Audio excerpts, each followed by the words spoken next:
Hello, everyone, and welcome to Columbia. And congratulations on your acceptance to either the college or the engineering school. We're excited to see you and get started on this academic year.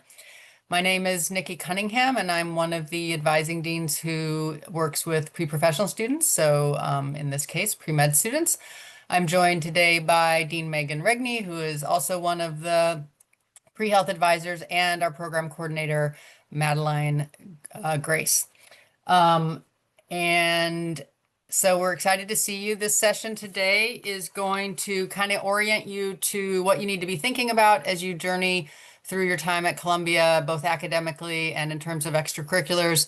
We're going to cover a number of different topics, and hopefully it will all answer a lot of questions that I think many of you currently have. So let me get started. So the pre-professional advising, pre-med, pre-law, pre-business advising is housed in the Barrick Center for Student Advising. When you get to campus, it's the big glass building that doesn't fit into the rest of the architecture, but it stands out for that reason. And that's where we are. We're on the fourth floor. Our email is preprofessional@columbia.edu, just like it appears there. That's where you would send inquiries if you have them. Madeline covers that email and will make sure your email gets to the right person. This is also our website. It's a portion of the website that's the General Center for Student Advising website, and there's a lot of good information on that site about being pre-health at Columbia, as well as access to the pre-medical handbook, which I'll talk about. Pretty much most of what I'm going to talk about today is covered, or a lot of it's covered in the pre-med handbook. So that's a great resource to have. It's a PDF you can just have on your computer, and will answer a lot of questions for you. Okay, so I'm just going to give you a little overview of the topics we're going to cover today. I think you should all have access to the chat. And if you have questions that come up, you can certainly put them in the chat, and we'll save time at the end to answer them. We try not to answer them too much during the session because we want you to focus on the session and not get distracted by what's going on in the chat. But if you have questions that don't get answered, or if you hear something and it brings up a question, just drop it in the chat, and we'll try to go through those pretty quickly at the end, or tell you that your question is something that maybe you should schedule an appointment with one of us for later on in the semester. So we're going to talk about the overall advising system, and I've already talked a little bit about it, but the overall advising system and how pre-professional fits into that. We're going to talk about what it means to be, sort of pre-med or pre-medical at Columbia. We're going to go over the academic pre-medical preparation, the courses that you'll need to take. We're going to talk a little bit about what med schools are looking for when it comes time to apply, something that the AAMC, which is the governing body of accredited medical colleges in the U.S., have come to term pre-professional competencies that they're looking to see evidence of in their applicants. We're going to talk about some of the extracurricular opportunities at Columbia, some just things to consider as you're going through your undergraduate years, and then, like I said, have time for some questions and answers at the end. Okay, so one important thing to realize is that there is a community of advisors here at Columbia ready to help you with all sorts of different sort of specific niche information that we can help, and the whole group of us create a community of people here that are here to help support you. So the Barrick Center for Student Advising is where your main advisor is. You've all been assigned a main person who's going to be your point person through your time at Columbia, the person to go to with questions about registration and major requirements sometimes, and just generally things that come up for you during your time there. Then there's our team, which is the pre-professional advisors that are helping you go into what are termed the professions, right? Medicine, law, and business. There's departmental advising. Once you declare a major, engineers declare their major in the fall of their sophomore year. College students declare their major in the spring of their sophomore year. Once you've done that next year, or for some of you this year, if you're transfer students, you'll receive departmental advising. So people specifically in your department that can help guide you through your major or minors. We've got the Center for Career Education. People sometimes think of that as a place to go at the end of your college career for help with your post-Columbia experiences and jobs, but that's not true. We call it the Center for Career Education because it's something that has resources available to you throughout your time at Columbia, from help putting together a professional looking resume, to help with summer internships or school year internships. They're just a great resource that you can access from the very beginning of your time at Columbia, but it is also a great resource for postgraduate jobs. But right now, at this point, there's a lot of things that you could access them for. We've got an office called the Undergraduate Global Engagement Office, which is a fancy way of saying study abroad mostly. And they are a great resource if you're interested in spending a semester or a year abroad while you're studying at Columbia. They keep on top of what all the programs are and can help match you with the programs and let you know what's available for you as a Columbia student. And then there's also a separate office called Undergraduate Research and Fellowships. And that is, if down the line you decide you want to apply for a Rhodes Scholarship or a Truman or a Marshall or some of those postgraduate fellowships, they're a great resource for what's available for those kinds of opportunities. So sum total, there's a lot of deans and advisors here at Columbia that are ready to help you navigate your journey.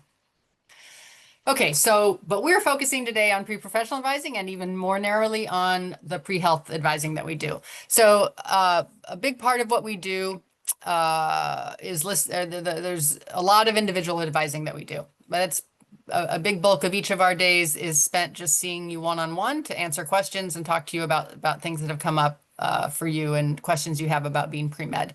But we also maintain a listserv and a website that are great sources of information. And we encourage you all to get onto our listserv. And there's at the end of the presentation, there's information about getting on our listserv. But that's how we communicate with pre-health students and give you alerts about programs that might be of interest to you or opportunities, summer opportunities, et cetera, things that come across our desk, we send out to that listserv. So it's an important vehicle for us to communicate with you. And so we hope everybody will get on our listserv. So like I said, a lot of one-on-one advising is available to you. We run workshops and programs throughout the year that might be of interest to you. Sometimes they're targeted for specific parts of your pre-med journey. So a lot of them are actually designed for people who are down the line applying for medical school and dental school. But along the way, we have lots of supportive workshops and programs for you at every stage of your time at Columbia. Guest lectures. We also are a liaison with professional schools, right? We keep in touch with the medical schools. We find out what's latest with them. We have access to them to answer questions that come up sometimes for our individual students that we're like, we need to talk to somebody, get it right from the horse's mouth. So we maintain those relationships.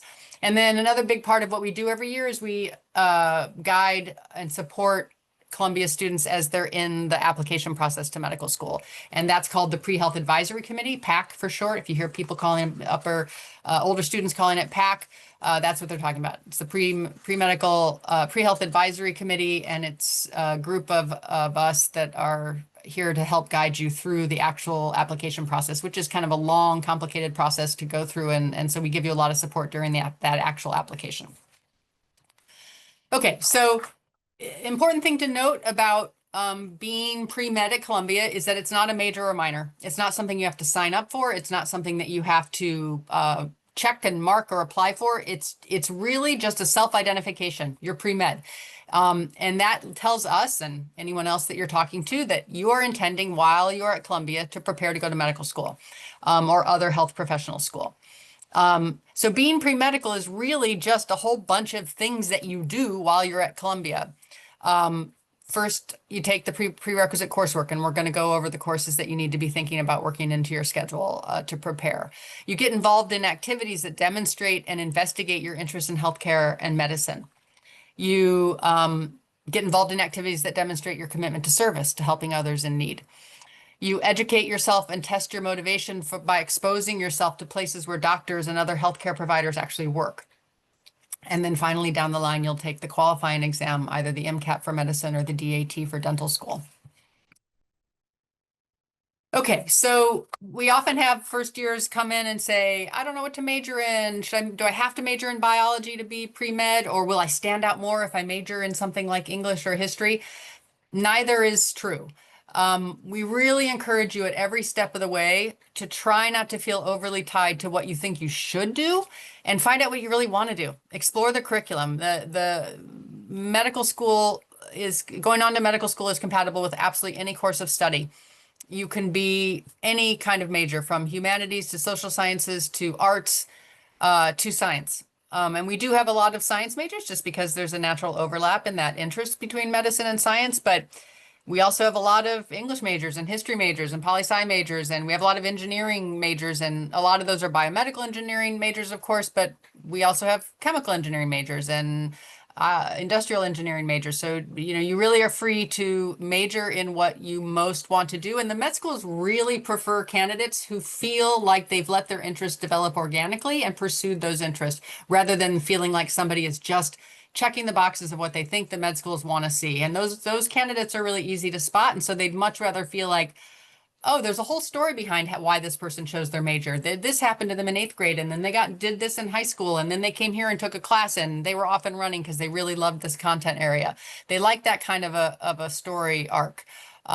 So feel free to explore, dream big, discover your interests organically, and follow them. And any of them will be compatible with going to medical school eventually. So the next thing to talk about is sort of course scheduling, and we are going to sort of walk you through one kind of path through the prereqs, but that's not carved in granite. There's actually no set schedule or timeline. I've had people pop up as seniors and say, hey, I think I want to go to med school. How can I make this happen? And we work with them and make that happen starting senior year, not starting first year, right? So there really is no set schedule or timeline, and you need to find what works best for you. And the other thing that we just want to alert you to is that I know probably everybody on this call is thinking, I'm going straight through to medical school. I don't want to take any type of time between undergraduate and medical school. Every first year I've ever talked to is going straight through. I really don't think there's an exception to that. If I would think I would remember if there were.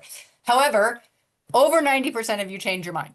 This year it was 93% of them changed their mind and decided to take some gap time. And the reason for this is there's a multitude of reasons for this. It's a lot of work to get prepared to go to medical school, and it's hard to cram it all into 3 years. And so giving yourself that extra year or even more to get fully prepared and be strong has just become the norm. It's become the norm to just make it easier to have all your ducks in a row before applying. But just know that if you start to feel stressed over getting everything done in 3 years, there's a really simple solution to that, and that's to lengthen your timeline a little bit. So just keep that in your head, that over 90% of Columbia students take a little bit of gap time between finishing undergrad and starting medical school. Okay, so here are the pre-med course recommendations. And I'm just going to run through them, and then I'm going to give you specifically what meets them through the Columbia curriculum, right? So 2 semesters of English, 4 semesters of chemistry with corresponding lab. That breaks down into 2 semesters of general chemistry and 2 semesters of organic chemistry, 2 semesters of bio, again with corresponding lab, 2 semesters of physics with corresponding lab, 2 semesters of mathematics. That can be any mathematics. Most med schools will say they just want to see if they have a math requirement, they'll say a year of college math, but we encourage you to take a semester of calculus and a semester of statistics while you're at Columbia. 1 semester of introductory psychology and 1 semester of biochem.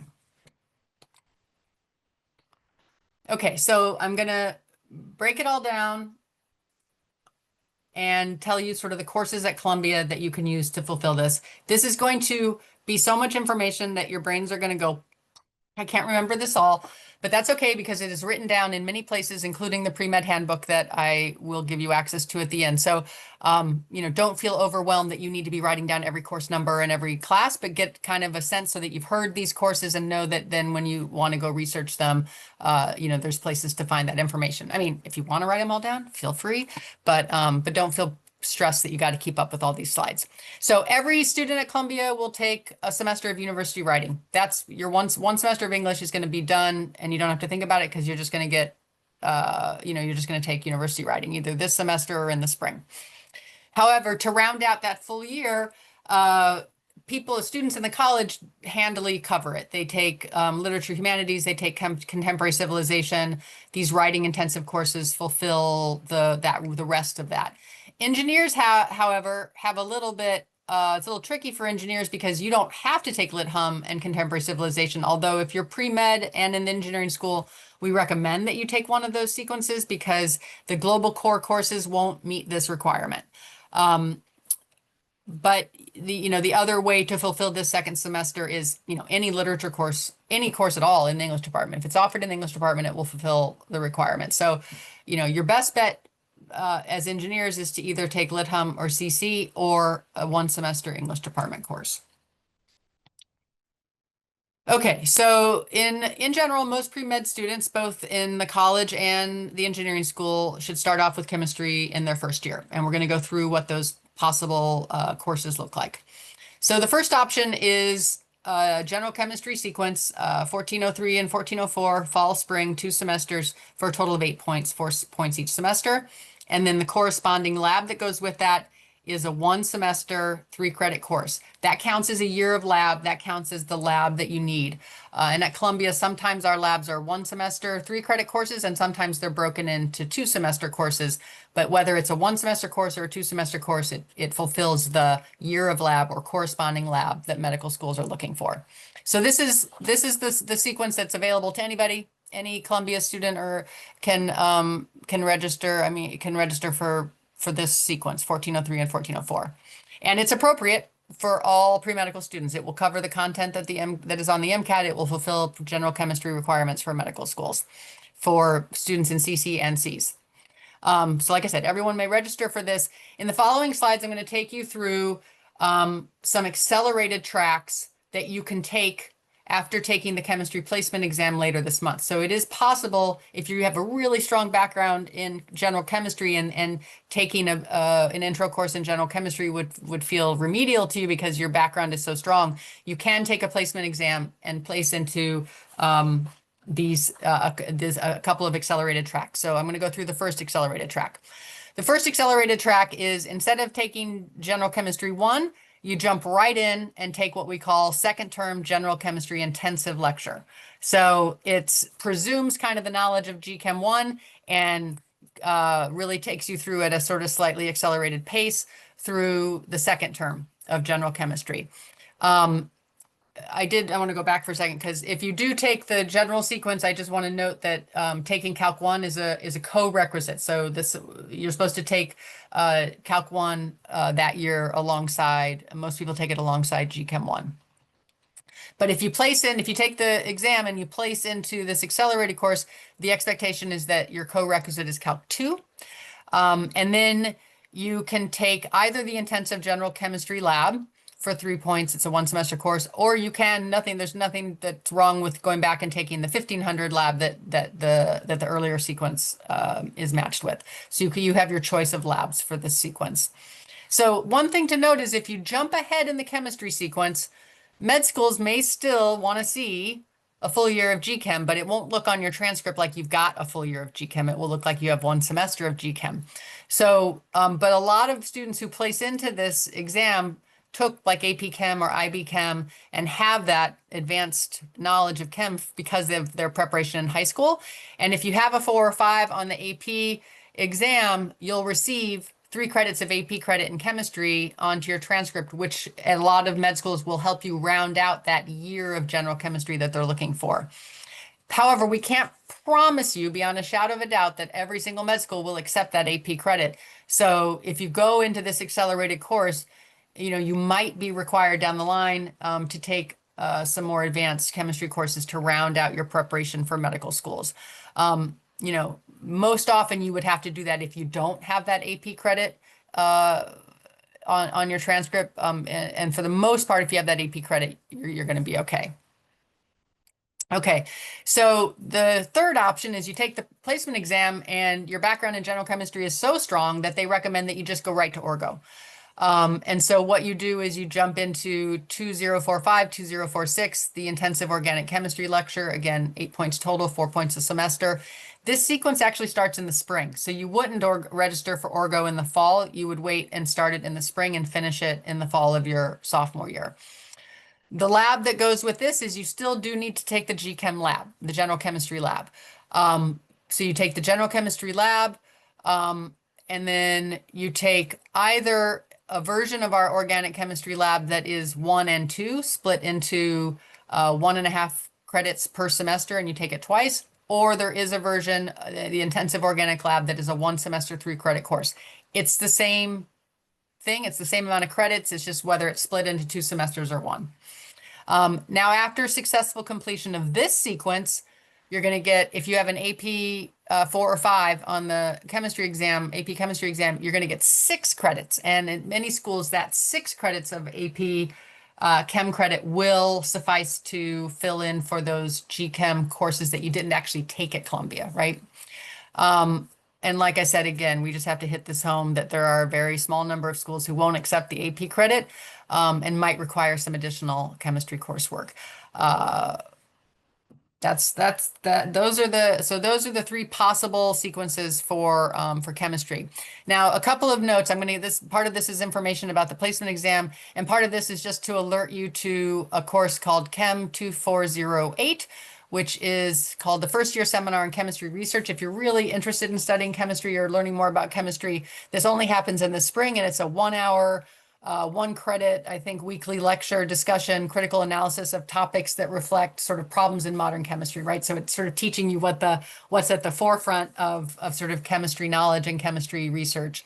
And that just can be an interesting supplement to your coursework in the spring. So if you want to take the placement exam, like I said, everybody can just register for that 1403, 1404 sequence. But if you want to take the placement exam and see if they recommend starting at one of the accelerated sequences, it's an online self-assessment. It's going to be available from 12:01 a.m. on Tuesday, August 26th through 11:59 on Wednesday, August 27th. So mostly be thinking that Wednesday, August 27th is the day that you could log in and take this exam. So there's some additional information. I'm going to put the link in the chat. There's additional information about the placement exam that you should read if you want to take it. And hold please while I do technological things. Okay, so click on this one. I managed to put it into the chat. So that is more information about the chemistry placement exam. So you need to read that information, and then you do need to contact Dr. Vesna Gasparov, who manages this exam in the chemistry department, because she's the one that will technically give you access to the exam. So read the additional information that I put in the chat, and then reach out to Vesna Gasparov and just, tell her you are an incoming student and you want to take the placement exam, and she'll get you hooked up with a link to that online self-assessment. Okay, so what do you do for organic chemistry if you just started general chemistry 1403, 1404, or you just placed into the intensive general chemistry in your first year, and so you're wondering what to follow that up with?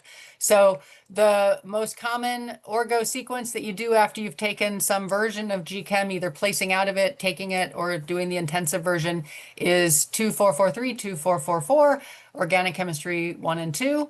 And there's a corresponding lab. If you take this sequence, the corresponding lab is split up. You do Orgo 1 lecture, Orgo 1 lab, Orgo 2 lecture, Orgo 2 lab. And that's how you achieve the recommended lab with Orgo. A lot of students take Orgo in their junior year. Occasionally someone takes it in their sophomore year. But Orgo is most commonly taken in an applicant's junior year or a student's junior year, but sometimes in the sophomore year. Okay, so now let's move on to the biology requirements. So all students need to take an introductory biology course, even if you have AP or IB, because the med schools, that's one content area that they typically will not accept AP credit for bio. They want to see you actually haven't taken college bio. It's kind of, a central course for preparation for medical school, and so they want to see it actually taken as a college course. Biology is, I shouldn't call it normally. It's typically or most commonly taken during the sophomore year for college students. Occasionally, engineering students will take it in their junior year, although if they're biomedical engineering, they often knock it off in their sophomore year as well. So if you go into the biology lecture at Columbia, you are going to be mostly surrounded by second-year students at Columbia and engineering. So the option is 2005 and 2006, Intro to Bio 1 and Bio 2. And the corresponding lab is called Contemporary Biology Lab. This is the sequence that the vast majority of Columbia students, whether college or engineering, take. I will say that this course is the source of a great deal of hype. You may hear older students like, basically it's the academic version of a haunted house at Columbia. They like to get you a little scared about it, but it's a wonderful course. It's the lectures are fantastic. And so don't listen to the hype. It's a fantastic course, and it was created by a brilliant person who is retired now. But she was somebody who used to write questions for the MCAT and was a very, very deeply devoted teacher of biology at Columbia and much beloved. So it's really, truly a wonderful course sequence at Columbia. Like I said, there's the most common lab is called Contemporary Bio Lab 2501. If you are in the engineering school and are a biomedical engineering student, you can use your BME labs, your biomedical engineering labs, to fulfill the biolab requirements. So you would still take the lecture sequence, but you wouldn't need to take Contemporary Bio Lab because your BME labs will suffice for that. Most pre-medical students in the college take the Contemporary Bio Lab, but there are some alternative options for fulfilling the lab requirement that are actually outlined in the pre-medical handbook. So you might want to check that out if you're curious about other ways to fulfill it. There's, the Contemporary Bio Lab will just meet the bill and you're done. But if you're interested in what some of the other options are, you can certainly look at the pre-medical handbook for that. And just as a note, a lot of your peers at other colleges may be starting bio in their first year. A lot of colleges do bio in the first year. We don't at Columbia, because the way this bio course is written is it really leans on the general chemistry knowledge. So they expect you to take general chemistry as a prerequisite to this, which is why you won't see any first years in this bio sequence, because they're all busy fulfilling their GChem requirement. Okay, so this is a slightly different option that's available to students who might be interested in majoring in environmental science or sustainable development through what is we call it our 3EB. It's environmental ecology and something I don't remember. Maybe Megan remembers. Evolution. Evolution. It's a 3EB, so environment ecology and evolution biology.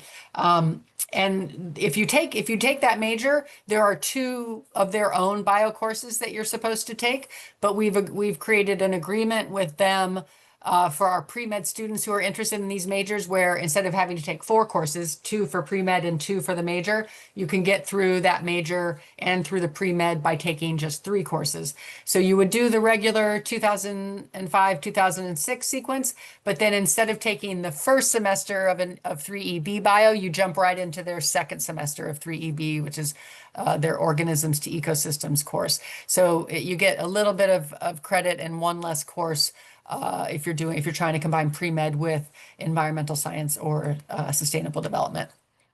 And then again, you would take the regular contemporary biolab that the med schools like to see, or the other options that are in the pre-med handbook. Okay, another just optional course for first years to alert you to, 1 credit course called First Year Seminar in Biology. And like the one I mentioned in chemistry, this course gives you a chance to hear some of the latest biomedical research that's being conducted by scientists at Columbia. There's a different lecture each week going over the research that they're doing. And it's an interesting introduction to sort of who's pressing the limits of biological knowledge at Columbia right now. And this course is only offered in the fall. So if you're interested in it, it would be something to register for this coming term. Okay, so we've done GChem, we've done Orgo, we've done Bio. We're going to bring this all home by talking to you about the physics sequences that are available to you and will fulfill the physics requirements for pre-med.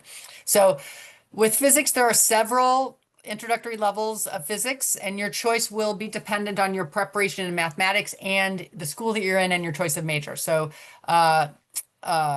all C's students and CC students interested in possibly majoring in physics or biophysics. So let me make that clear. All C's students take physics in their first year.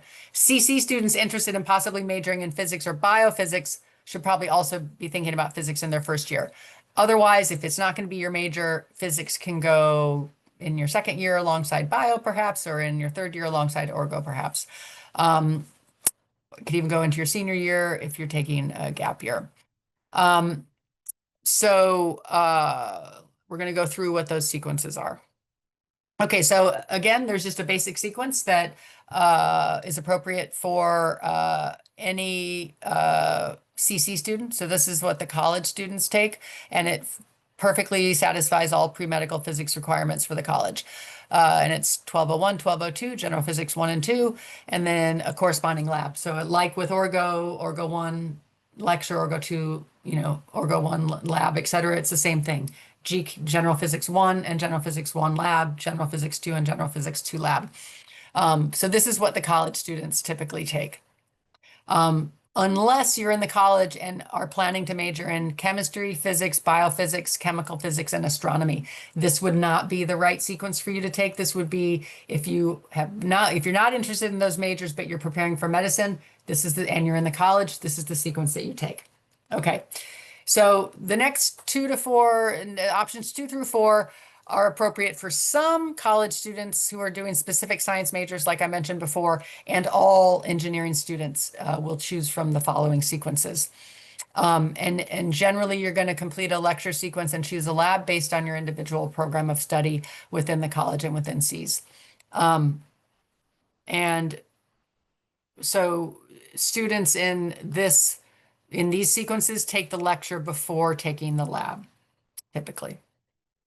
Okay, so the sequence that that's the kind of entry level sequence for engineering students is the 1400 sequence. So 1200 is the entry level for college, 1400 is the entry level for SEAS. And so this is what you would take. Each of these terms has a co-requisite. Calc 1 and Calc 2 go alongside these courses. So this option was designed by the physics department kind of with the SEAS requirements and the SEAS needs, physics needs in mind. And some CC students who are considering majors, like I said before, that would require that higher level of physics knowledge. And just as a note, if you're in SEAS, you're actually going to take a third physics course before you go on and take the lab component. So this is the lecture component at the 1400 level. So the option 3 is the 1600 level. Now this is really appropriate for students either in engineering or in the college who are planning to major in physics or applied physics. Otherwise, if you're not planning to do one of these majors, it's good to challenge yourself at Columbia, but this is maybe more of a class in physics than you need if you're just, planning to be pre-med in either the college or SEAS. Okay, so this is option 4. This is 2801, 2802. It's a very, very high level accelerated physics 1 and 2. And the physics department tells us that this option is really intended for students who have an absolutely excellent preparation in both calculus and physics and who intend to pursue a career in physics or applied physics. So this is not a common option for pre-medical students, but it could be appropriate for someone who envisions working as a physician alongside a career involving physics or applied physics. So this would be a very, very specific cohort. Like I said, most pre-med students don't take that. And this sequence doesn't actually have a lab attached to it. So if you're a pre-medical student and you do end up in this sequence, you would take a lab of your choice to fulfill the pre-med requirements. So here are the lab options. 1291 and 1292 is the general physics lab, as I said, that goes alongside the typical college sequence. The 1400 lab is a 1-semester course, and it has as a prerequisite 1401 and 1402 lecture course. And then there is a more advanced lab, 3081. It's an intermediate lab, and it would be primarily for junior or seniors who are physics majors. So these are the lab options. Okay, so math prerequisites vary by medical school. Some medical schools will expect to see competency in math, but they won't have a specific math course that they want to see that you've taken.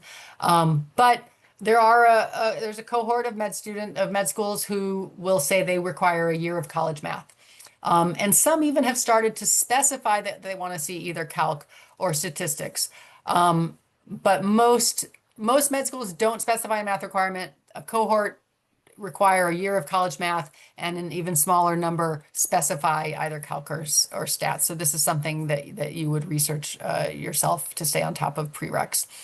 And as I said, even schools without a specific course requirement will need to and expect to see evidence of mathematical competency, which you show by being a strong student in the sciences generally. You learn math and stats through a lot of the science coursework at Columbia. But we think the best approach to just covering all your bases, and when it comes to apply, you're not missing any prereqs, is to just take a semester of calc and a semester of stats. And then you'll just, be pretty covered for every medical school's expectations. So we have a calc sequence 1, 2, and 3. Students with a score of 4 or 5 on the AP exam, or 4 on the AP BC exam, AB or AP or BC exam, or 6 on the IB exam, can receive 3 credits of AP credit upon completion of either Calc 2 or 3 with a grade of C or higher. I know that sounds a little complicated. Every department sets what their requirements are for awarding AP credit. And so you may end up with some AP math credit or AP calc credit on your transcript. And some med schools will accept this in fulfillment if they have a year of math, but we don't usually have people needing to use their AP math credit because they have taken those additional courses. So they just have courses to fulfill the requirement. Okay, so statistics is it's kind of the math that is in many ways most relevant to medicine. It's the math that can help you analyze and understand scientific research best. So it's a good idea to take a stats class. And 1101 is the very sort of basic intro to stats course doesn't presume a knowledge of calc. That's the one that actually has the most amount of biostatistics content in it. And so if you're just like, I just need a stats class for pre-med, I would take 1101 because I think that's going to have the most amount of content that you'd find interesting as a future physician. But some majors require stats with calc. 1201, also a good course. I've listed a number of courses because there's a lot of majors that have major specific stats courses like behavioral science stats, biostatistics for engineer, probability for engineers, intro to probability and stats. These are all engineering courses. Then the statistics department has intro to probability and stats, a statistical inference course. I mean, what med schools are looking for is basic knowledge in stats, right? So you don't want something that's too niche and specialized. You want something that's going to provide you with kind of an overview of stats and probability or statistics. But the point of this slide is that there are a number of different courses that would meet the bill of a statistics course if you need it, for pre-medicine. So you would never do intro to stats and then your your major specific stats and end up with 2 stats on your course if you're just trying to meet the pre-med requirements. You would just need 1 and that would be sufficient. Okay, so 1 semester of biochemistry is currently required by many, many medical schools. It seems like every year a few add it. We have a couple of different course options. There is no lab for biochemistry. You just take the lecture course and it's just 1 semester.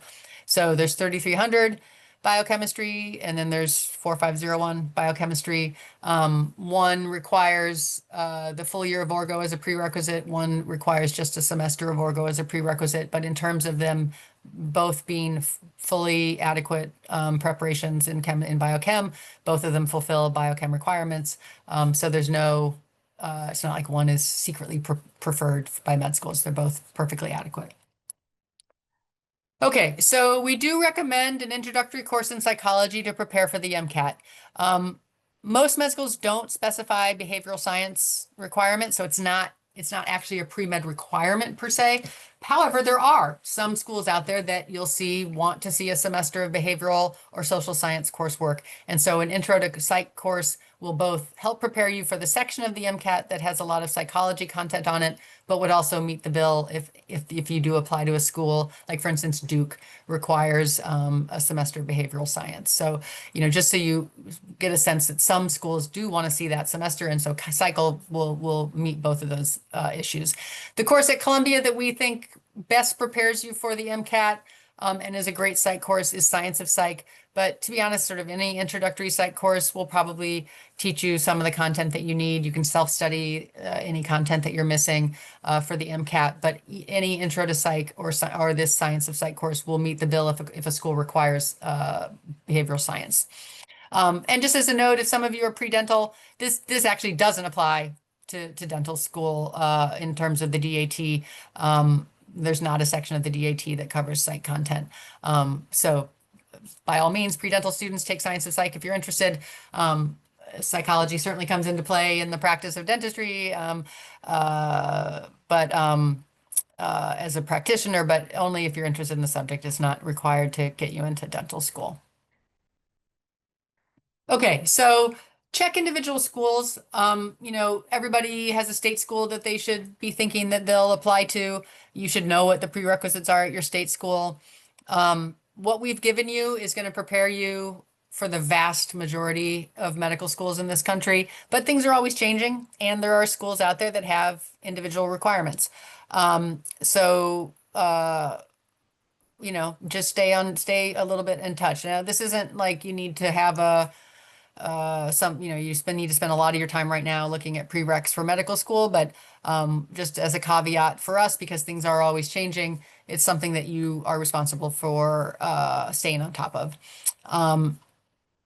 And like I said, what we've given you in this curriculum, in these slides, will cover the vast majority of medical schools. Okay. So as I mentioned along the way in these slides, AP policies do vary a little bit from med school to med school. A lot of med schools are going to accept AP to round out chemistry courses, but some not. Some are like, we don't take AP credit. So that's just something to be, not to worry about right now so much, but to be aware of in terms of as we're moving through this process and you're moving through your time at Columbia and thinking about the med schools that you want to apply to. And making sure that if you need to, you've taken some of the upper level chemistry courses that are available to round out this credit. But I will say, if you do place into one of the advanced tracks, it's a really smart idea to be on top of your AP credit, watch for it to appear on your transcript. If it doesn't appear on your transcript, by the fall of your sophomore year, meet with your main advisor and say, hey, I think I'm owed some AP credit because of my chemistry from last year, and they can get that, make sure that that's registered on your transcript. Okay, so that was a lot of information about the curriculum. I know it's a lot, like I said, it's a lot to take in. You don't have to have it all completely memorized or understood right now. There's a lot of people here to help you figure out what you're supposed to be taking and when. But beyond that, beyond those prerequisites, what are med schools looking for? Well, first and foremost, they're looking for you to have educated yourself and learned about the patient experience, about what it's like to interact with patients in a healthcare setting, what being a doctor entails actually. And so you need to do something that exposes you to medicine and patients, whether that's hospital volunteering or working as a scribe or getting involved in clinical research. I mean, there's lots and lots of different ways to do this, and I'll give you some of those examples in a couple slides. But getting that clinical exposure to doctors, nurses, healthcare providers at the site of healthcare delivery, interacting with patients, learning what that whole environment is like, is an important piece of a strong application. So as I said, knowledge about and motivation for medicine. Exposure to research. You'll need to be a lifelong learner as a physician. You'll need to stay on top of developments in your field. And so the med schools like to see that you've shown some interest in how new knowledge gets created, whether it doesn't have to be wet lab, it can be psychology department research, it can be engineering research, it can be, it really can be anything. It does not need to be, it can be computational biology work. But they like to see that you've explored it. And that can really be driven by your interest. If you love it, do more. If it's not your jam, then you don't need to do a ton of it. But they do like to see evidence that you've done some exploration of research. The exposure to medicine and patients needs to be very high, right? That needs to be pretty extensive, but research can be a little bit more driven by your interest level. Evidence of service. Medicine is a service profession, and there are a lot of med schools out there that like to see evidence that you've been willing to give some of your time to help others in need. And there's lots of ways to do that, whether it's free tutoring or crisis text line or something meeting food insecurity issues like a soup kitchen or pantry, shelter that meets sort of housing insecurity issues. But something that shows that you've been willing to sort of get out in the community, however you define that, and give to people who maybe could use some support. Maturity, strong interpersonal skills, leadership. So, like high school might have been an experience for all of you of just like more, right? Like as many clubs as you could do, as many sports as you could do, like just sort of being over the top in every arena. Now you get to calm down a little bit and focus in on some things, right? The med schools would rather see a depth of involvement around a couple of activities, 2 or 3 activities, than they want to see that you're a member of 12 clubs, right? They don't need to see that. They'd like to see you, and you don't have to have everything settled in your first year. You get to explore a little bit and see what's out there. But at some point, they like to see that you can make a commitment to something, show a sustained commitment to something. And, the only way to rise to some leadership is through that depth of commitment, right? Like you can't just walk in your first year and be the president of a club, right? Like you need to put in your time as a member, maybe take on some responsibilities of some other of the groups, subgroups, before getting to sort of help lead the organization. So leadership and depth of involvement, a willingness to challenge yourself, right? Like don't, it's easy to go through life doing what comes easy to us, right? And the med schools, because they feel that medical school doesn't come easy for anyone, right? It's going to be challenging at some point. As pleasurable and enjoyable as it will be in many ways, it will be challenging. And so being willing to step outside your comfort zone, assess your weaknesses and think, hey, how can I be stronger at that? I don't like public speaking. Maybe I could do something that kind of forces me to talk in public a little bit, or it is a little hard for me to talk to strangers. So maybe I need to do something that throws me into having to talk to strangers, right? Just doing something doing things that don't come easily, put you outside your comfort zone, show that you don't have to be the best at everything that you do, right? Like showing that you can take something on as a beginner and learn is a great thing to show them. And then, but of course they're also looking for those strong metrics, GPA and the qualifying exams. I always get people who look at national averages and think that they need all A's and a 3.9 to get to medical school in this country. That's not exactly accurate. Columbia, we see our students be successful, sort of in the 3.7 cumulative 3.6-ish science GPA range. We see those numbers be successful. Once you've kind of met those kind of marks, it's the difference between a 3.82 and a 3.92 is not that significant when it comes to med school admissions. Although if you look at national averages, you will feel like that's significant. Like a 3.8 is a non-starter and a 3.9 is not, but that is not true. A 3.8 from Columbia is a tremendous GPA, and the med schools know that. So come to us when you hear stuff out there, and you're worried that X, Y, or Z applies to you and you need to worry about it. We spend a lot of time sort of dispelling myths that we hear. So, and one of those is that you need all A's and a 3.9 or a 4.0 to go to med school, which you don't from Columbia. Okay, so another thing that the med schools are looking for, as I mentioned in that much earlier slide, is what they call the pre-professional competencies. So I'm going to go through these. There's lots of information about these online. You can look at the AAMC website and read about them.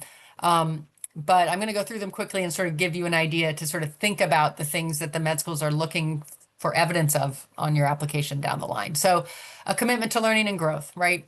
Do you just dial in the basic requirements for learning, or are you somebody who's curious to take on challenges, to take courses that are maybe outside their comfort zone, but they're just interested in? Are you a learner? Are you somebody interested in learning, right? So cultural awareness, awareness and understanding of how historical, sociocultural, political, and economic factors impact others, and impact interactions, behaviors, well-being, et cetera. This is something that the core will introduce you to and talk to you about. The core curriculum will. But you want to be somebody who values diversity, who understands diversity, who can interact with people really different from themselves. So being aware of sort of cultural differences is something that they're looking for. So cultural humility. So awareness is knowledge and awareness and appreciation of diversity. Cultural humility is the ability to, engage in divergent perspectives, have conversations with people who think different things than you, a willingness to understand and adjust your mindset if you learn new information and having developing a new understanding of something. And is respectful of differences, right? Is respectful of someone else's values, beliefs, and identities, somebody who's maybe grew up in a really different environment than you, and being able to be respectful of that is something that the med schools are certainly looking for, right? Like you're going to see patients in your career that are really different from you, and you need to be able to treat them, with the same attitude and appreciation that you treat someone who comes from a very similar background to yourself. So empathy and compassion, this is a really hard thing to assess, right? But, one thing that you should, be thinking of is, that's where service and service experiences kind of come in, right? Like if you've been willing to give of your time to help others in need, that suggests that maybe you do have empathy and compassion for people who are struggling or people who don't have all the resources that you might or might not have. And being aware of and sensitive to the needs of others. And like I said, a willingness to help alleviate others' distress. So another very difficult one to assess is your ethical responsibility to self and others. But you want to develop a really strong internal sense of right and wrong. One way to demonstrate this is to not get in trouble, right? Make good choices. And I will tell you that you will be tired at Columbia. You will be stressed at Columbia. Those things are going to be unavoidable, although we encourage you to get enough sleep and eat well. But those things are unavoidable, right? And so you need to be someone who can make the right choice even when they're stressed about that lab report that is due in an hour, right? Like there is no grade that you cannot bounce back from, but there are ethical lapses that are very challenging to bounce back from, right? And so the med schools want to be sure that you're somebody who can do right and wrong when no one's looking, and do the right thing when no one's looking, and has sort of an internal barometer of sort of right and wrong and makes good choices. Interpersonal skills, not everybody has great interpersonal skills. That's something that everyone can be on the journey to develop, but that's something that you need to do, right? You need to challenge yourself to talk in class. You need to challenge yourself to participate, talk, try to verbalize things, interact with people different from yourself, be someone who can engage in a productive conversation, build on what others say, etc.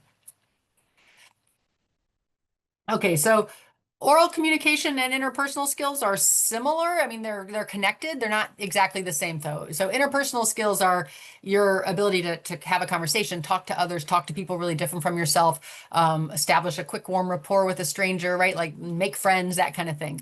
Oral communication is a little bit more about how can you, communicate verbally, right? Can you explain a complex concept to someone verbally? Can you, do a presentation in your class and have everybody understand sort of where you are, what page you're on, and understand what you're saying? So that's about kind of your ability to communicate complexity and ideas verbally.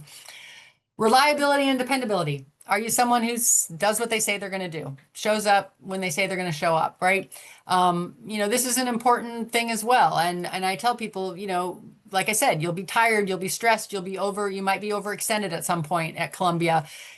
Are you able to communicate about that, right? Like, don't just not show up for something that you said you do, right? Like, tell someone that you don't think you're going to be able to do it, right? And so, somebody who, you're reliable. If it doesn't mean you do absolutely everything that you promise you do. It means that someone can count on you to tell them if you're not going to be able to do it, right? So that's reliability. Reliability is like, if so-and-so they're going to do it, and if they can't do it, I'm going to know, right? And so being somebody who shows up and does what they say they're going to do, or communicates about it when they feel like they might fall short, is a very important piece of this. So resilience and adaptability. So, not everything is going to go your way at Columbia. Not everything is going to go your way down the line in medical school. How do you handle it? How do you manage life when things aren't going your way, right? Can you bounce back? Some of you have already had probably incredible stories of being resilient and adaptable. Some of you haven't. Some of you will need to sort of think about developing those skills, right? Like how do you respond when things are not exactly the way you want them to be, right? And sometimes somebody's least favorite story about something that happened to them at Columbia can become a story of resilience, right? Like that grade that didn't go your way, but you bounced back and you kept going. You took the second semester of the course. You got a slightly better grade. Like that shows resilience, right? So remember that. Remember that when things aren't going your way, that how you respond can actually end up being something that serves you down the line as a story for medical schools. Service orientation, I mentioned that earlier, having some of your week, given to others in need, doing something, do it by interest. If you're interested in a particular issue, find a way to volunteer in that environment. If you're interested in politics, get involved in a campaign. If you're, interested in food insecurity, do something that meets that need. If you like teaching and tutoring and being a mentor, there's lots of need out there in the city, kids who need adult help. Do something like that. Whatever you're interested in, find a way to meet a need in that arena. And none of them are any better than any others. It's all, like I said, it's about what you're interested in and the impact that you want to have. So think about the impact you'd like to have. Teamwork and collaboration. Engineers, you get thrown into this in every single class. You're working in a team practically. You're going to have lots of evidence that you can navigate a team. Sometimes college students can get a little isolated. The Butler Carols are a little empty they're just by themselves. So be thinking about that, right? Be thinking about the fact that healthcare is a team sport. In every incarnation, it involves a team. As a physician, you'll be the leader of the team, but you'll often be a team player, part of a team, right? Like you might be on a group, working with a group of doctors on a case, right? Like, so evidence that you can collaborate, that you can work with others to achieve a goal, that you can know your own strengths, know your weaknesses. The best leaders know their weaknesses so they can build a team that rounds out those weaknesses. So just reflecting on who you are as a team member, who you are as a leader, thinking of, it is not wasted time to get involved in something far afield from medicine and science, but it involves a team trying to achieve something. And that right there is of value. So these are the things that the med schools are looking to assess on your application. I'm just trying to give you some ideas of ways to think about it and ways to go forward with your extracurriculars at Columbia that will help you do that. This link here is a link to the AAMC's articulation of these competencies. If you Google AAMC pre-professional competencies, you will get a link to it. You don't have to copy down these links that are so long. Okay. So there are lots of opportunities at Columbia. There are too many opportunities at Columbia. I mean, not too many, there's a lot, but this is a sampling. And we just want to really highlight that, there are many more opportunities out there. These aren't necessarily, these are the ones you have to do. Something else is less. No, these are just a sampling to give you a flavor of the types of things that are out there. And by all means, go out and explore, go to the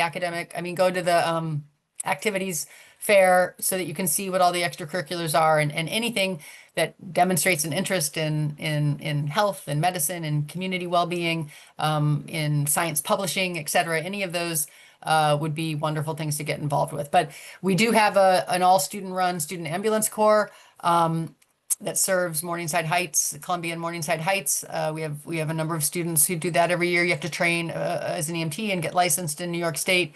But then there's options at times to be a member of our ambulance corps.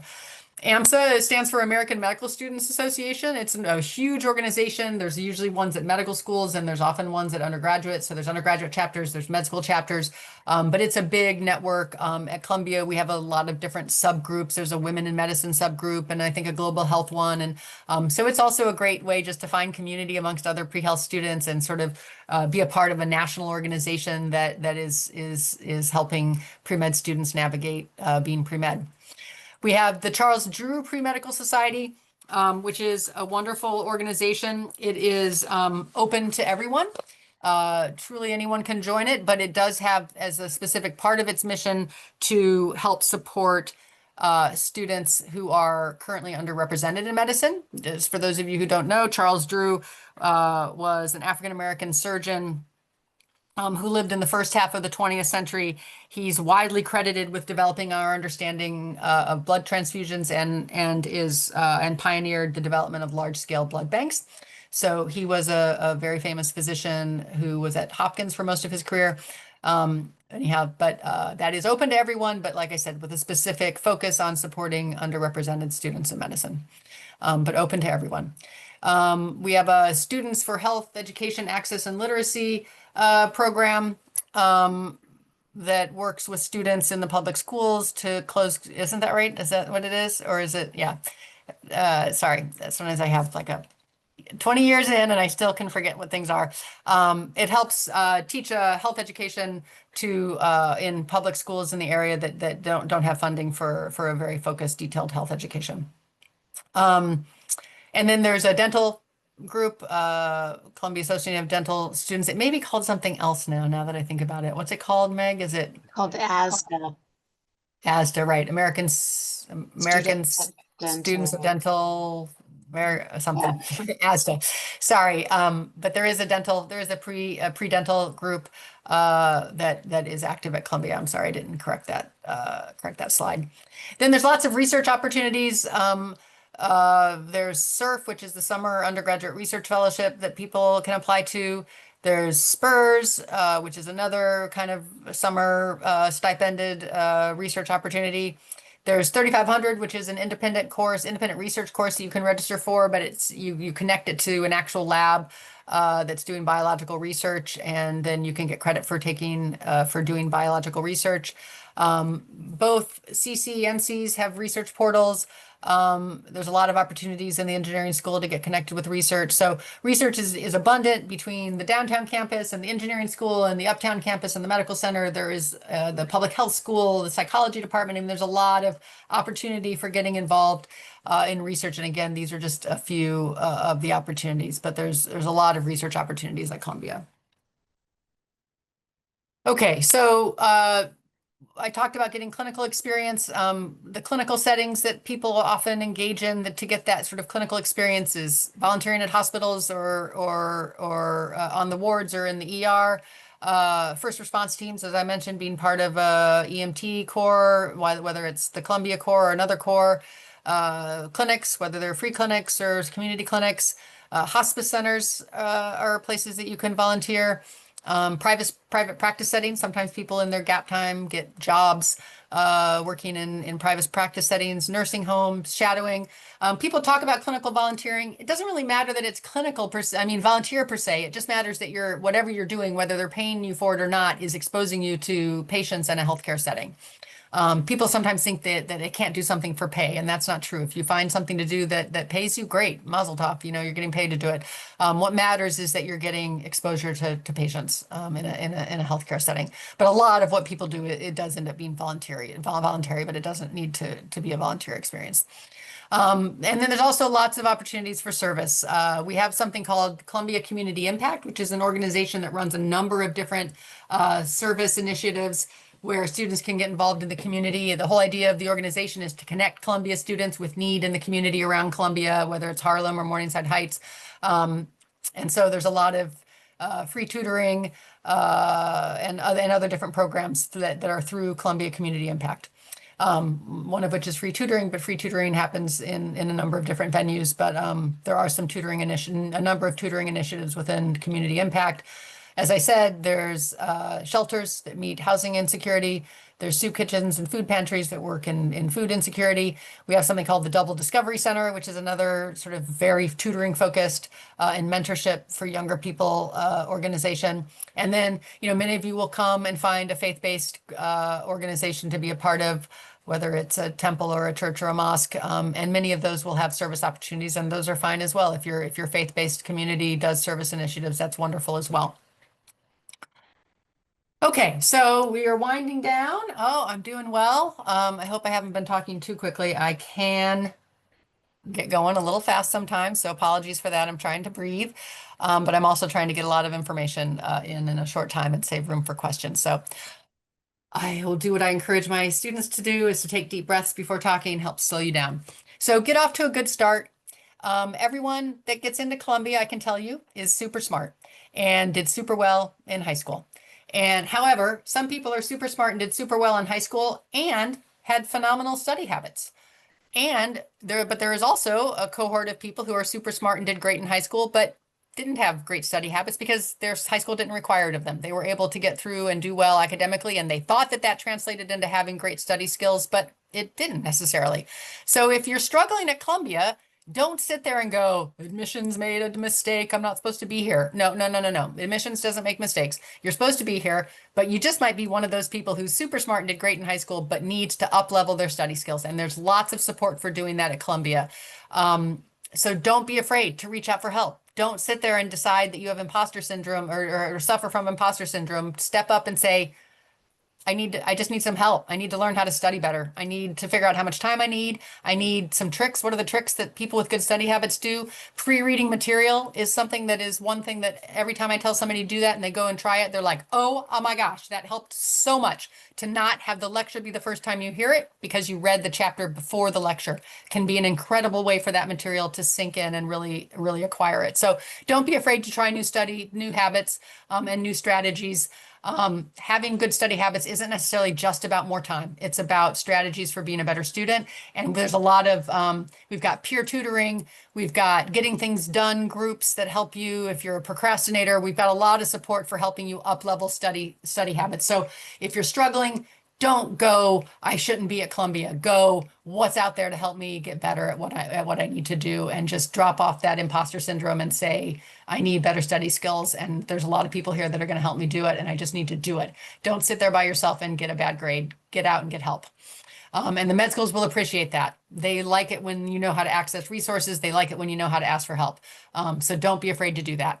And as I said, remember, medicine is a team endeavor. Scientific research is a team endeavor. Labs are never one person. Labs are always a group of people. Learning about science does not need to be a solitary experience. You can work in study groups.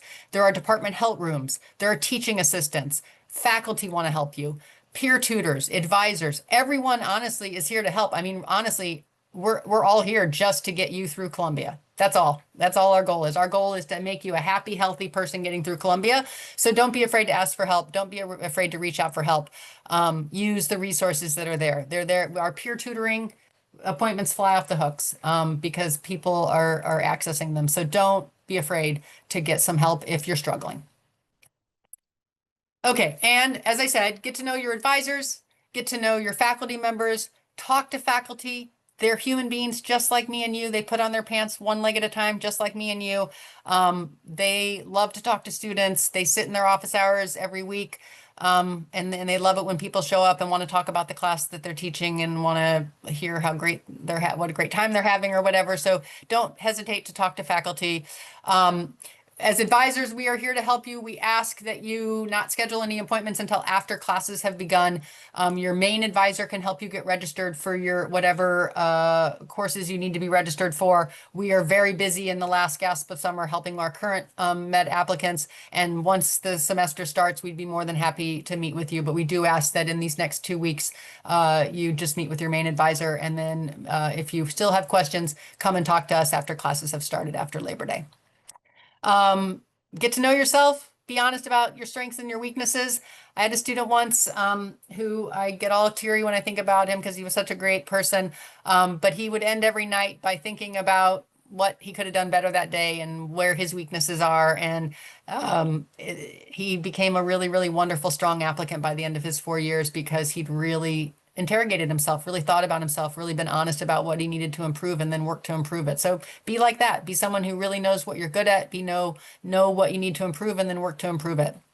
And then also take care of yourself. Med schools really give no awards, no acceptances for people who got through Columbia by not sleeping and not eating and not taking care of themselves. That's not something that they value at all. It doesn't make them think that you're superhuman.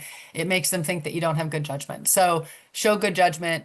They want to see evidence that you know how to try to get enough sleep, eat a balanced diet, find time to exercise or go for walks, find friends and have community. It really is all about balance, and the med schools want to see evidence that you can create that balance in your life.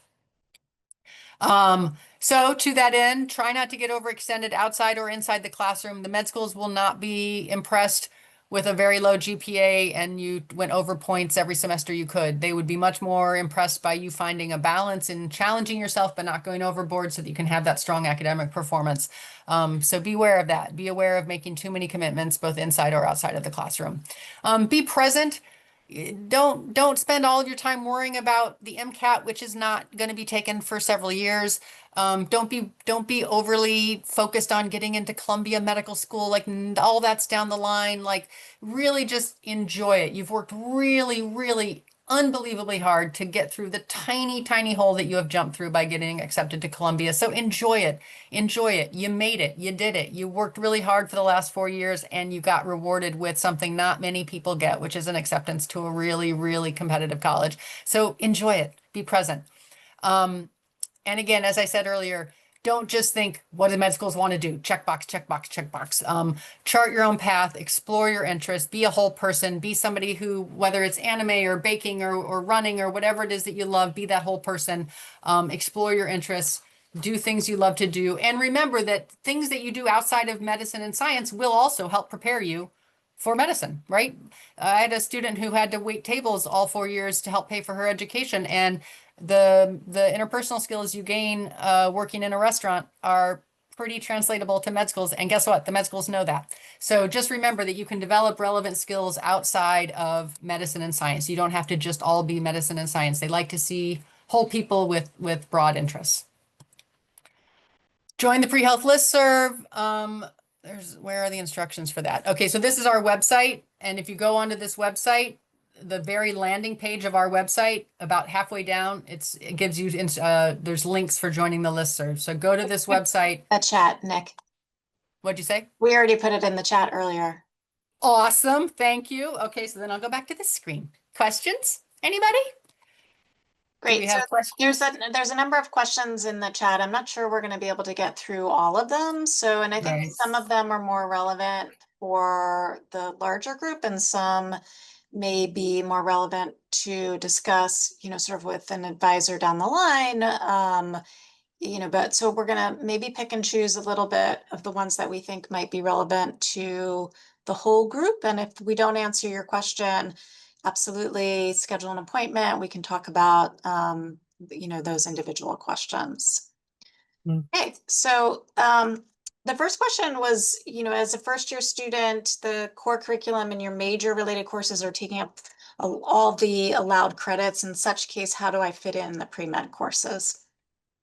And I think here, really most students in the college and the School of Engineering, have a lot of required courses in their first year, and those are, sort of prescribed for you. Most students in the college are probably not going to be getting deeper into their major related courses until their second or even sometimes their third year. So it's not something to worry about. If you want to study political science, you don't necessarily have to take a political science course in your first semester. So, really you're going to be able to map out that with your advising dean. Oftentimes, sort of map out 4-year plans and sometimes do multiple 4-year plans with different kinds of options.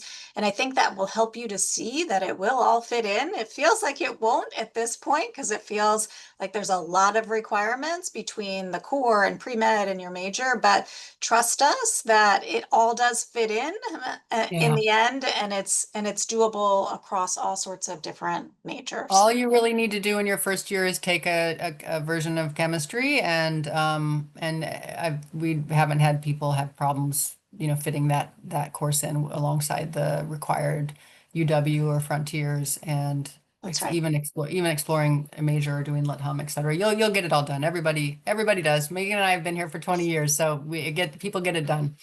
Yeah. The next person asked, how would one get involved with programs such as public health as well as taking on these pre-med requirements? Again, it's all about balance. Everybody is able to figure it out, but it requires a little bit of balance. And I will say that, in your first year, you don't need to check every single category that we've just talked about in your first year, right? Like you don't need to be, I'm in a clinical thing and I'm in a research thing and I'm doing a service thing. That doesn't all have to happen in your first year. I would say in your first year, if you do well academically and you make some friends, and you get a little involved outside the classroom, you've won your first year of college.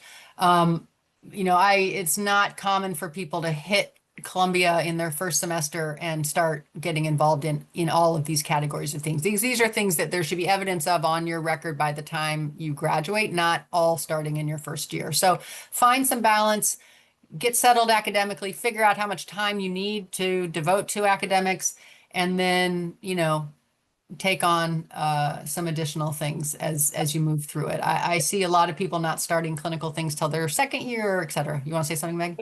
Yeah, so just to add to that, in terms of public health specifically, the Mm. college does have a special program in public health. It's kind of like a minor that you can take some courses toward. And even if, sometimes people say to me, well, I can't fit in all the 6 courses.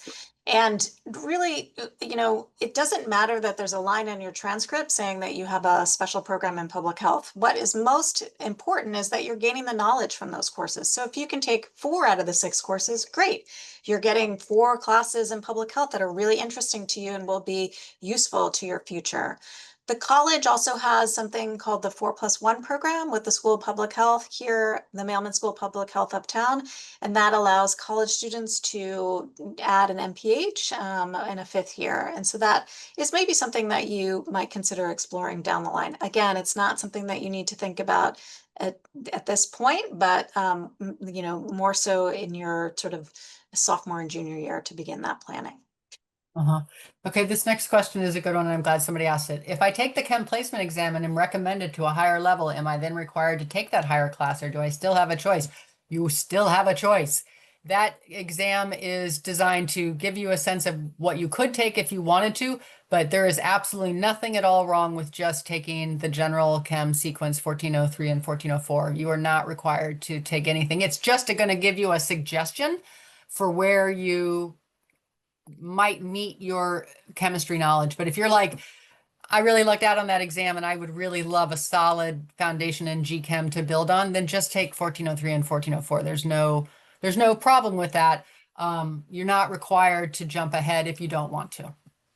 This is building on that question and the question is how similar is the chemistry department placement exam to the AP chemistry exam? And I actually don't know the answer to that question, but I think that it does give us an opportunity to talk about like what the goal of that self-assessment is. And they renamed it from placement exam to self-assessment. It doesn't expect you to study for the exam, right? It's not giving you any credit in anything. It's not going to help you move ahead. Really, it does help you to move ahead if you do well, but it's really to assess where you're at, right? We want to be in the appropriate level of chemistry. We don't want you to be bored and taking a course that you feel like you already have the knowledge for. And so the ability to move forward, if you have that, is what the chemistry department is looking for. But it's not something that you should think about studying for. You're just going to open it up and sort of see where you're at. And you're going to get an assessment of what's the potential best course for you based on your knowledge level. But it's not something you should think about studying for. Right. Someone asks, how does a 5 on AP Bio help me if I'm still expected to take an introductory level bio course? Yeah, I would say that it means that you've probably got a strong preparation in bio that's going to help you with that intro sequence. There are colleges around the country that you could have applied to and gone to where the AP credit in bio would have jumped you ahead in their curriculum. Columbia, unfortunately, just isn't one of them. But having a strong background in bio will not be wasted on this introductory course. It is a challenging course, and you will not feel like you are taking a remedial course in bio at all. You will feel challenged even if you have a 5 on the AP Bio exam. The next question is about summer courses. It says, I know it depends on the major, but can students take classes outside of Columbia over the summer and transfer their credits and grades? So we cover summer coursework in the pre-medical handbook, and we encourage you to read that so that you have a larger sense. But in general, we discourage students from taking summer coursework, particularly pre-med requirements. The college, would only transfer courses back if you were behind on points. So it's very limited in their allowance of taking a summer course elsewhere and transferring it back. But even we would discourage you from taking summer coursework here for your pre-med requirements. The reason for that is that the medical schools really want to see that you're challenging yourself during the academic year, that you can handle these courses alongside your other required courses, that you have that rigor in your schedule, and it helps them to assess how you're going to do in medical school. They also don't want to see that you're trying to take an easier road, potentially. You're at a very, challenging competitive college. And, with really great rigorous courses, they like to see that you're taking the courses here. Occasionally there's going to be an exception to that for sure, for reasons, someone got a later start on the curriculum, or they got sick and they need to make something up, or they want to study abroad and it makes sense. So, it's certainly something that we would talk to you individually about, but it's not something that you start off your first year with a plan to do. Additionally, it's expensive to take courses over the summer. And, that's something that you want to think about in the scheme of this, as well as summer is a great time to get other experiences, to do a great research program, to, involve yourself in a clinical volunteer experience. So, and, we also frankly think you need a break, right? The summer break is built into college because you're going to get tired and you're going to get burned out, and having that summer where you're not academically engaged, but engaged in other things and other types of learning is really, I think, a healthy way to move through your college education. Yeah. Someone asked about biochemistry and thinking that some med schools require a biochemistry lab. I don't think there's any med schools that require a biochemistry lab. I think you are mistaken about that. So no, you're going to be fine if you just take a 1 semester biochem lecture course at Columbia. You don't need to worry about a lab for any med schools. Someone asked about, just missed something. Yes, the recommendation for math is 1 semester of calculus and 1 semester of stats. Yeah, so we can talk a little bit about, sort of clinical opportunities here in the city. I think that's one of the great things about attending college in New York City is that it's a medical mecca, right? There's lots of hospitals and healthcare facilities here in New York, and many students volunteer through those opportunities, right? Through either right here across the street from campus, Mount Sinai Morningside, or uptown at Columbia Presbyterian, or across town at Weill Cornell. And all of those hospitals have volunteer offices that you can engage with and get volunteer opportunities. Shadowing is a little different because many students may have the opportunity to shadow at some point, but in larger hospital systems, they're not going to just allow you to come in the door and be in a clinical facing environment. Mostly for liability issues, they need to make sure you have a TB test and have a physical and have HIPAA training and do all those things. So generally speaking, mostly students become a volunteer first. They go through the volunteer office and do all of those things. And then hopefully on the floors, they're meeting physicians and residents, and then have that opportunity to ask if they could shadow, in a Saturday morning rounds or in Wednesday afternoon clinic. And then that's a lot easier to obtain from that point of view. But I would just say, I think you're really lucky because of our connection to all the hospital systems and our proximity, and you'll be able to find those clinical opportunities during your college years here.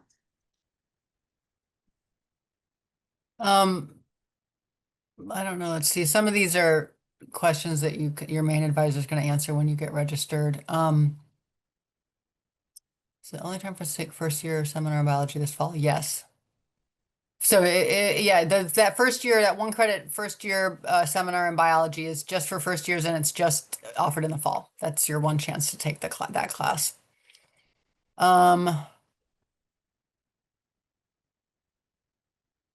Someone asked if you place into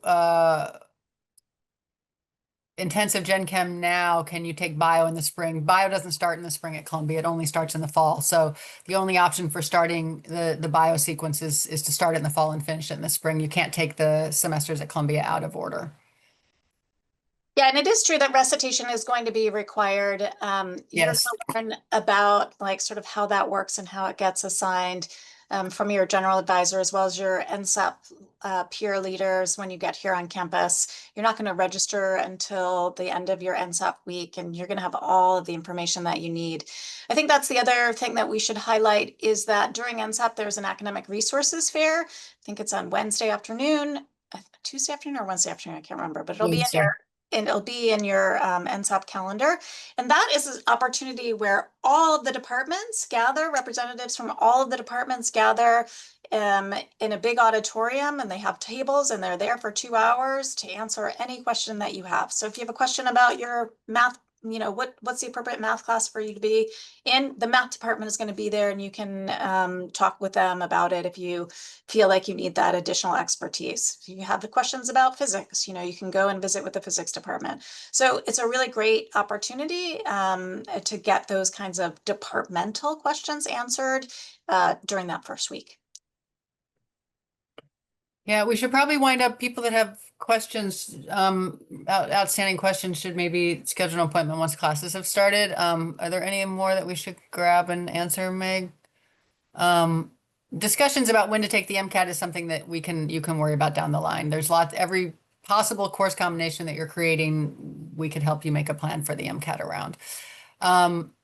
I would also just say, just to reassure you, is that we sit in the same office as your advising deans that you're assigned to. They are all very, very fluent in the pre-medical curriculum. Many of your advising deans have been here for many years and have seen all sorts of iterations of planning. And if they have a question, they just pick up the phone and call one of us, and we can help to navigate that. But you should feel really assured that any question that you have about the curriculum can be answered by your advising dean. And if there's like I said, if there's a special circumstance, they'll pick up the phone and call us. Yeah. Anyway, thanks so much for attending. Yes, Really thanks look for forward attending. to meeting you once you get on campus and get settled in classes.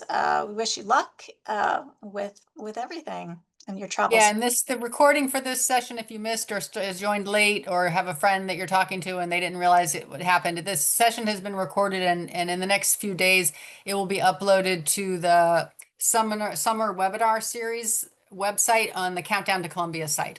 So there's within that, there's a summer webinar series. And as you scroll down, pre-health is towards the bottom. There's one about midway down that is about health services, and that's not our recording. Our recording is the pre-health recording. It'll be a little bit lower on the page. Okay. Okay, thanks everyone. Have a good rest of your Yeah. afternoon. Take care.